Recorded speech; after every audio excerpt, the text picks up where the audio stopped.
The Epic of Gilgamesh.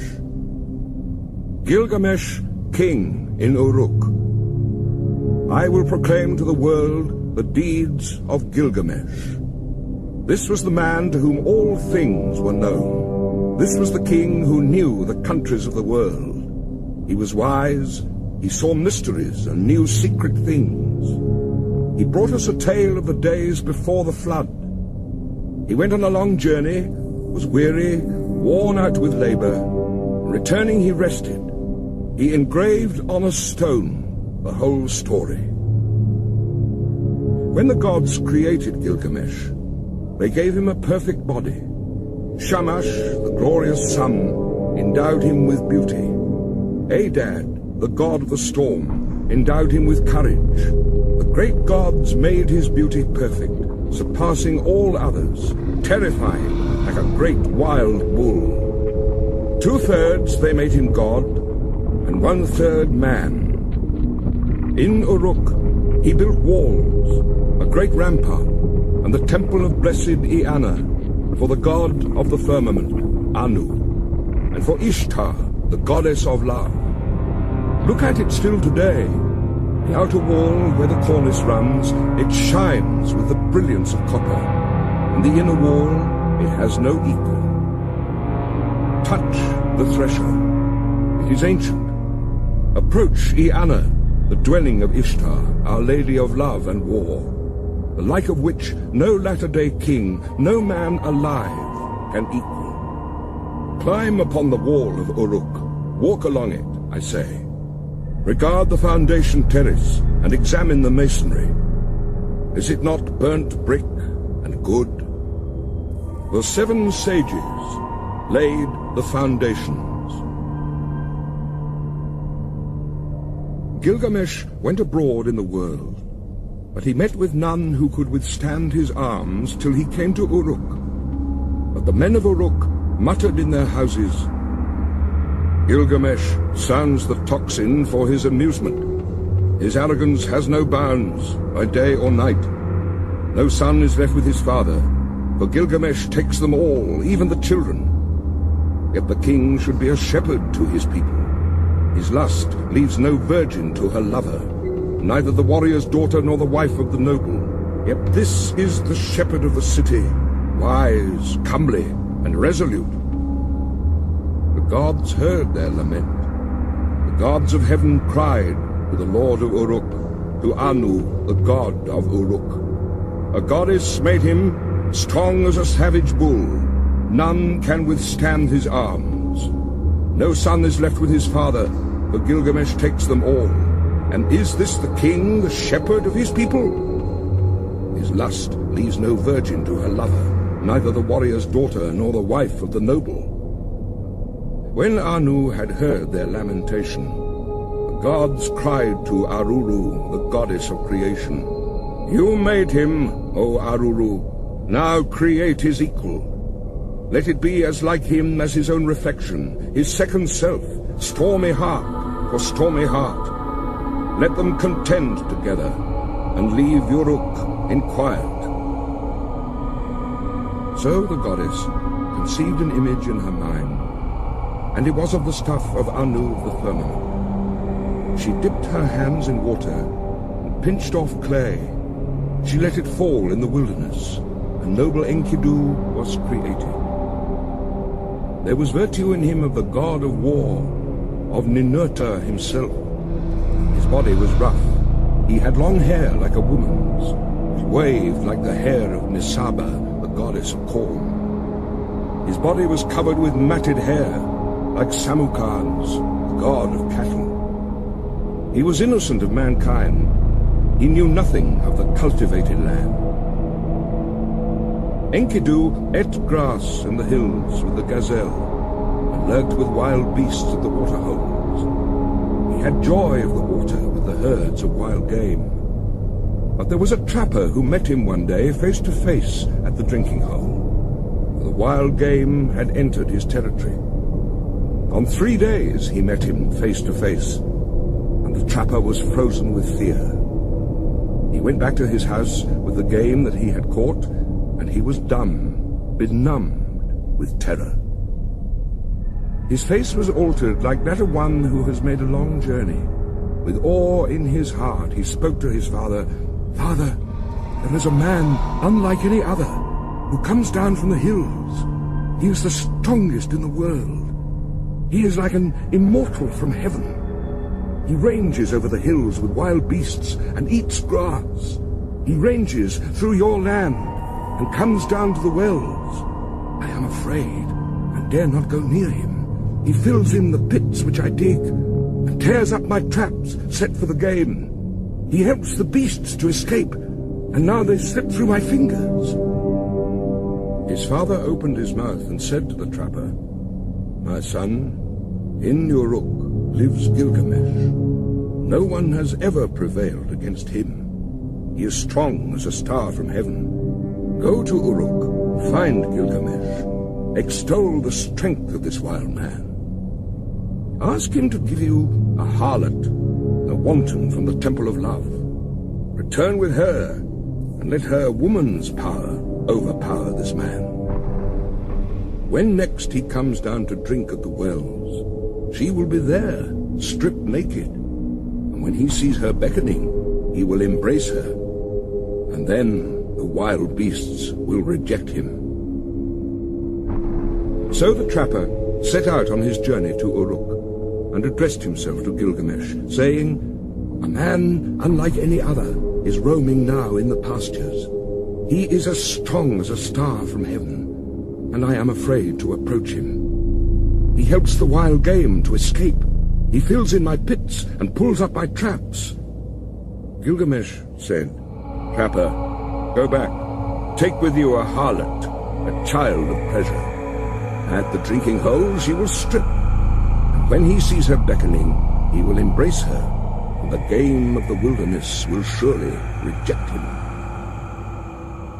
Now the trapper returned, taking the harlot with him. After a 3 days' journey, they came to the drinking hole, and there they sat down. The harlot and the trapper sat facing one another, and waited for the game to come. For the first day and for the second day, the two sat waiting. But on the third day the herds came. They came down to drink, and Enkidu was with them. The small wild creatures of the plains were glad of the water, and Enkidu with them, who ate grass with the gazelle, and was born in the hills. And she saw him, the savage man, come from far off in the hills. The trapper spoke to her. "There he is.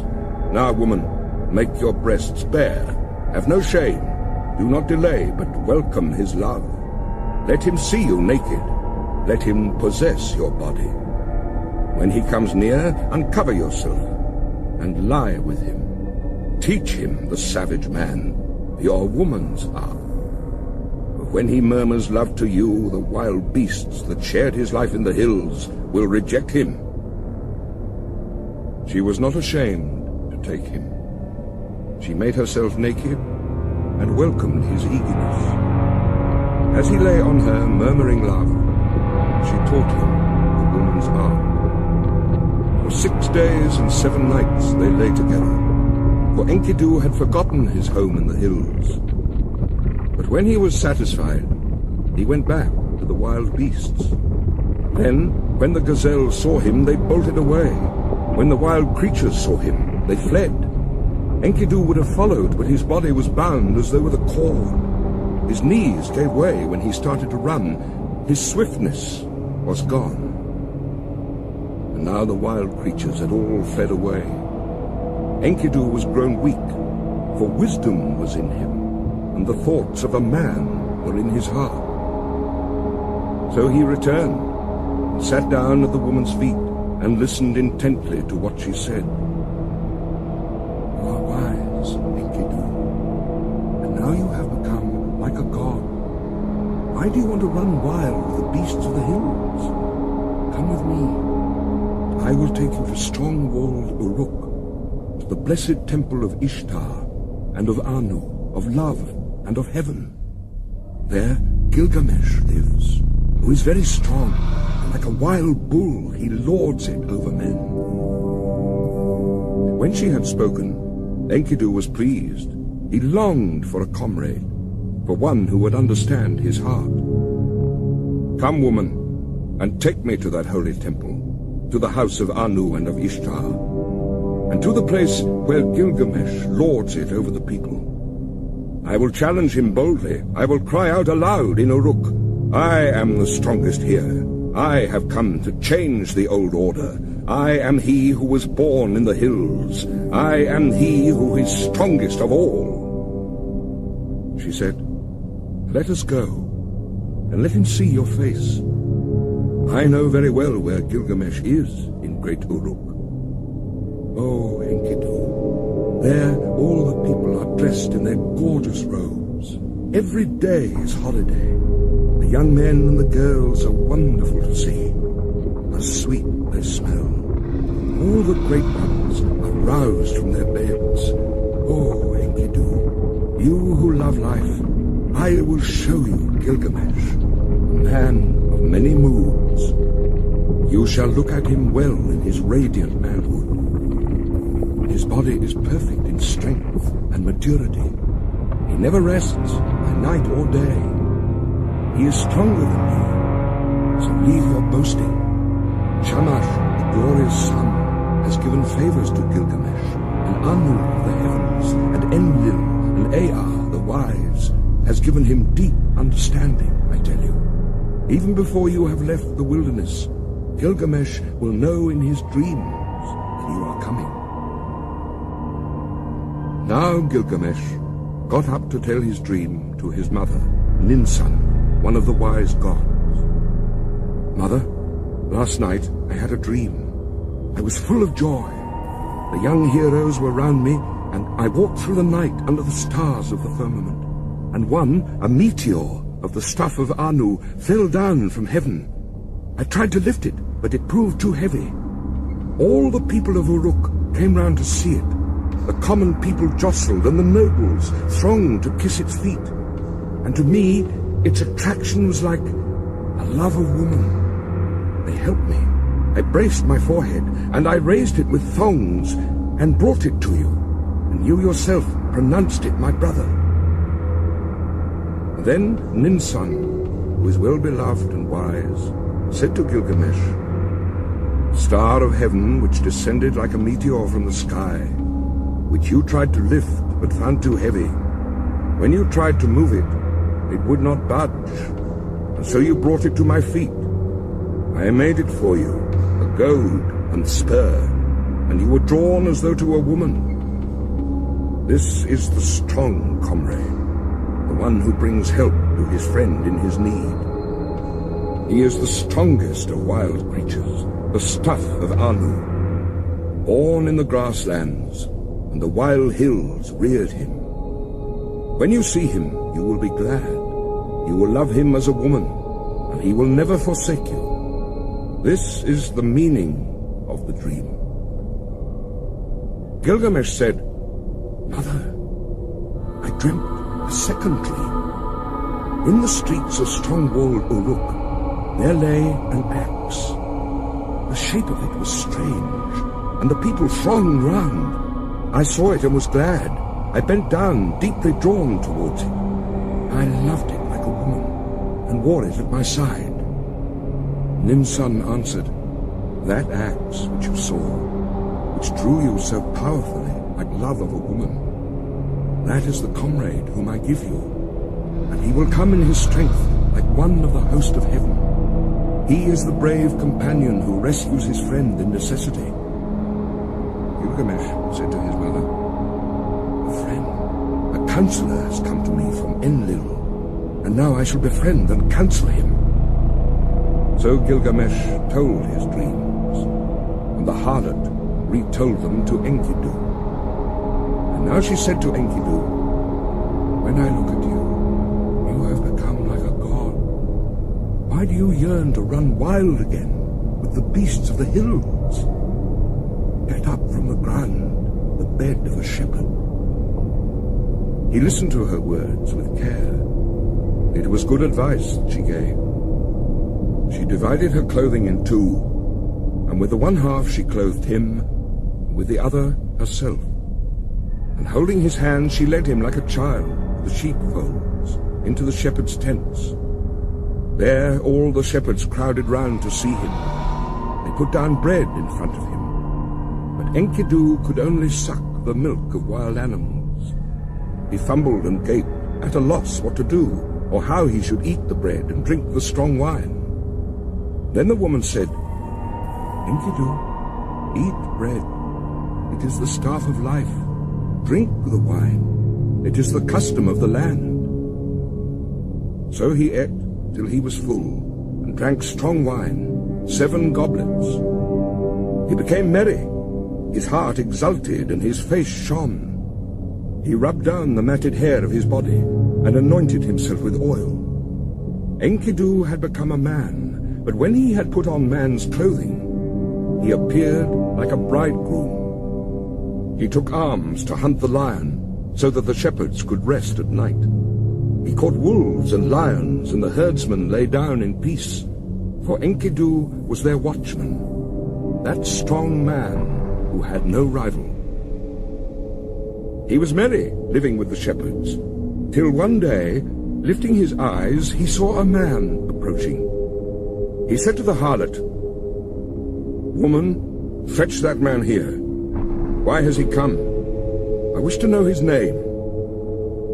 She went and called the man, saying, "Sir, where are you going on this weary journey?" The man answered, saying to Enkidu, "Gilgamesh has gone into the marriage house and shut out the people. He does strange things in Uruk, the city of great streets. At the roll of the drum, work begins for the men and work for the women.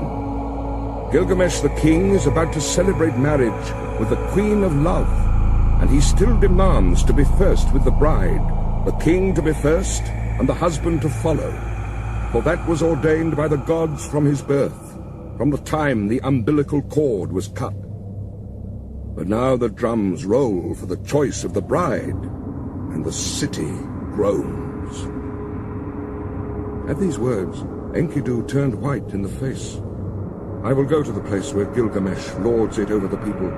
I will challenge him boldly, and I will cry aloud in Uruk, 'I have come to change the old order, for I am the strongest here.'"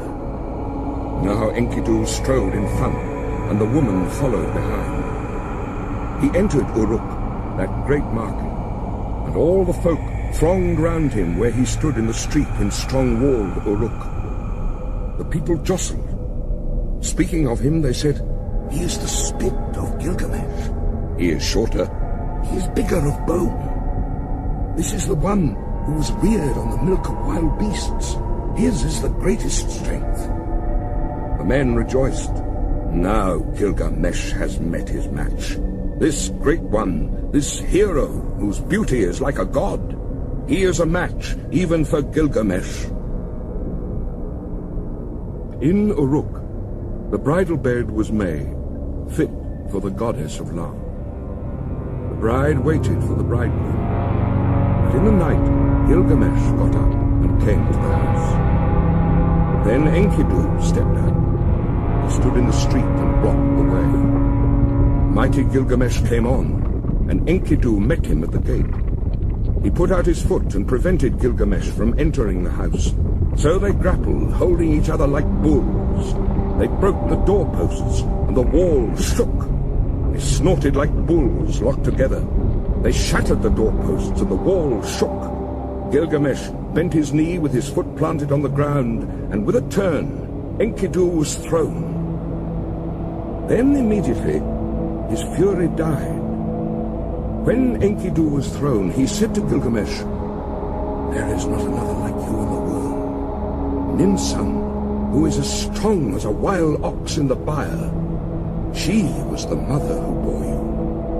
And now you are raised above all men, and Enlil has given you the kingship, for your strength surpasses the strength of men."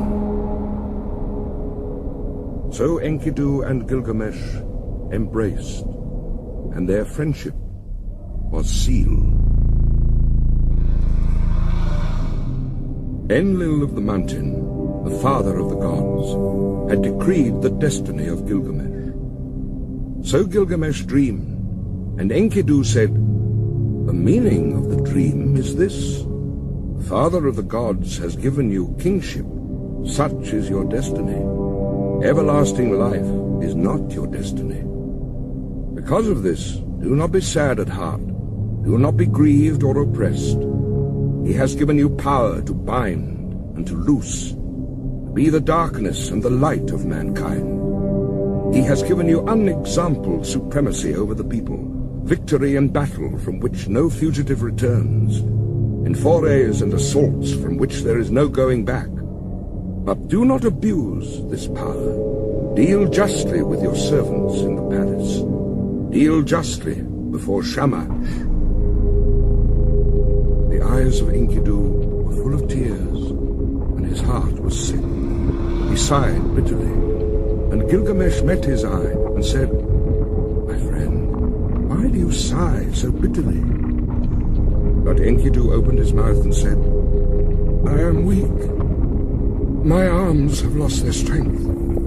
A cry of sorrow sticks in my throat. I am oppressed by idleness."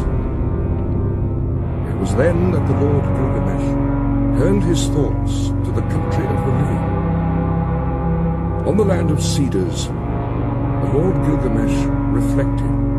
He said to his servant Enkidu, "I have not established my name stamped on bricks as my destiny decreed. Therefore I will go to the country where the cedar is felled. I will set up my name in the place where the names of famous men are written. And where no man's name is written, yet I will raise a monument to the gods.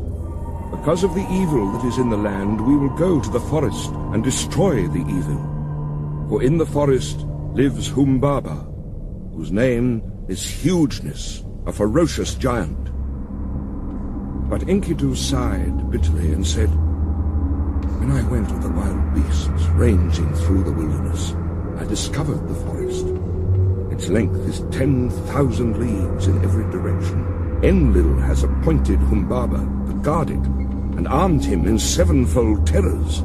Terrible to all flesh is Humbaba. When he roars, it is like the torrent of the storm. His breath is like fire, and his jaws are death itself. He guards the cedars so well that when the wild heifer stirs in the forest, though she is 60 leagues distant, he hears her. What man would willingly walk into that country and explore its depths? I tell you, weakness overpowers whoever goes near it.